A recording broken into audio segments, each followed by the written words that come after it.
Assalamualaikum warahmatullahi wabarakatuh. Perkenalkan, nama saya Muhammad Dain Khozani dengan NIM 20212121015 dari kelas HKI 5E. Di sini saya akan menyampaikan tugas ujian akhir semester Sosiologi Hukum yang berjudul Hubungan hukum dengan masyarakat tentang perkawinan. Hukum merupakan suatu peraturan untuk mengatur kehidupan masyarakat, sedangkan masyarakat adalah sekelompok orang yang bertempat tinggal di suatu daerah tertentu. Suatu hukum dapat berlaku jika ia berada dalam kehidupan masyarakat. Dalam masyarakat pasti terdapat suatu hukum yang berlaku untuk mengatur kehidupannya. Masyarakat merupakan wadah bagi berlakunya suatu hukum. Dalam hal ini yang saya jadikan sebagai hukum yaitu hukum nasional yang dipakai sebagai dasar melaksanakan perkawinan, yaitu Undang-Undang Nomor 1 Tahun 1974. Pada dasarnya Indonesia adalah negara yang memiliki beragam suku dengan berbagai adat istiadat yang telah mereka lakukan. Selain itu, Indonesia juga merupakan negara yang mengakui dengan adanya agama. Di Indonesia terdapat beberapa agama yang dianut seperti Islam sebagai agama mayoritas, Kristen, Hindu, Buddha, Katolik, dan Konghucu. Dengan adanya hal tersebut, hukum di Indonesia haruslah dapat berlaku adil terhadap perbedaan tersebut untuk menjaga integrasi negara yang dalam hal ini terdapat pada masalah perkawinan.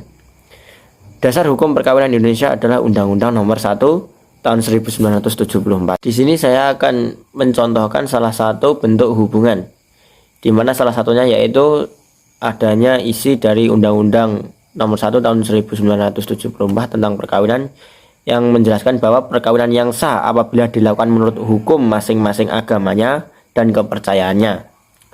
Hal ini mencerminkan bahwa negara Indonesia mengakui adanya perbedaan di kalangan masyarakat penganut agama tertentu mempunyai syarat sah perkawinan yang berbeda. Negara hanya melakukan pencatatan perkawinan sesuai dengan ketentuan undang-undang, yang dimana hal ini dilakukan untuk memberikan kepastian hukum apabila ada suatu permasalahan. Selain itu, untuk memberi rasa aman dari salah satu pihak yang dapat bersikap semena-mena atau dapat merugikan terhadap pihak yang lain. Selanjutnya yaitu undang-undang ini juga melakukan pembatasan terhadap usia minimal seseorang yang akan melakukan suatu perkawinan. Dalam hal ini terdapat di suatu daerah yang memiliki kebiasaan menikahkan anaknya yang menurut undang-undang masih dalam kategori di bawah umur dengan berbagai alasan. Alasan yang sering terjadi karena adanya faktor ekonomi, di mana dengan menikahkan anaknya dengan seorang yang kaya akan dapat membantu ekonomi keluarga, atau setidaknya anak sudah tidak menjadi beban atau tanggungan keluarga.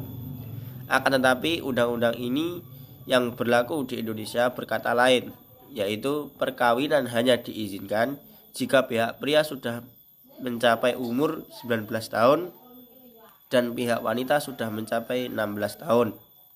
Hal ini dikarenakan perkawinan anak di bawah umur mempunyai dampak buruk yang besar bagi perempuan, seperti mental yang belum mencukupi, kesiapan fisik yang belum mencukupi, aspek emosional yang terkadang belum dapat terkontrol dengan baik, dan lain sebagainya. Faktor-faktor inilah yang menjadi latar belakang undang-undang ini untuk memberikan batas minimal umur seorang untuk menikah. Inilah contoh-contoh kecil yang dapat saya identifikasi tentang hubungan hukum dengan masyarakat dalam perkawinan, di mana hukum dapat berlaku jika ada masyarakat. Hukum merupakan alat untuk mengatur kehidupan masyarakat, dan masyarakat merupakan wadah untuk hukum dapat beraksi. Mungkin itu saja yang dapat saya sampaikan. Kurang lebihnya mohon maaf. Wassalamualaikum warahmatullahi wabarakatuh.